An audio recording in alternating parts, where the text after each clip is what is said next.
While principal photography for the upcoming DC film Suicide Squad may have wrapped, pickup and reshooting is still currently ongoing. The Canadian entertainment show ETalk released several images of the reshoots, focusing on Batman pursuing the Joker and Harley Quinn on top of their car. Schnepp, what do you think the significance is of more shooting on this scene in particular? These are probably just action pickups and, B-roll set pieces that they're like, hey, we're going to come back to that. We ran out of time. I mean, from what I read, it's Batman like trying to cut into the car, and then he like does a backflip as the car goes off into the water or something. It's one of those, your classic scenes where, they wipe out and the car goes in the water. Batman does a cool backflip. Can't wait to see it. They had to film it. So maybe they just ran out of time. These are just pickups. You're probably going to see more pickups, being shot all around Canada, It's not, there's nothing weird about it to me.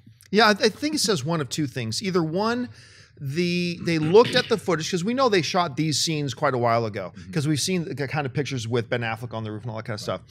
It either means, one, they sat down and watched and thought, you know what, this scene could be a little more punchy. This scene could have a little bit better of a pace to it. Let's get some stunt doubles, whatever, go out and shoot some more, reshoot that stuff, give it a little bit more punch. The other option, I think, is probably the more viable one, which is you don't waste Ben Affleck's time of having him sit in some director's chair off to the side while you take 12 hours to shoot the action stuff where you need the stuntmen.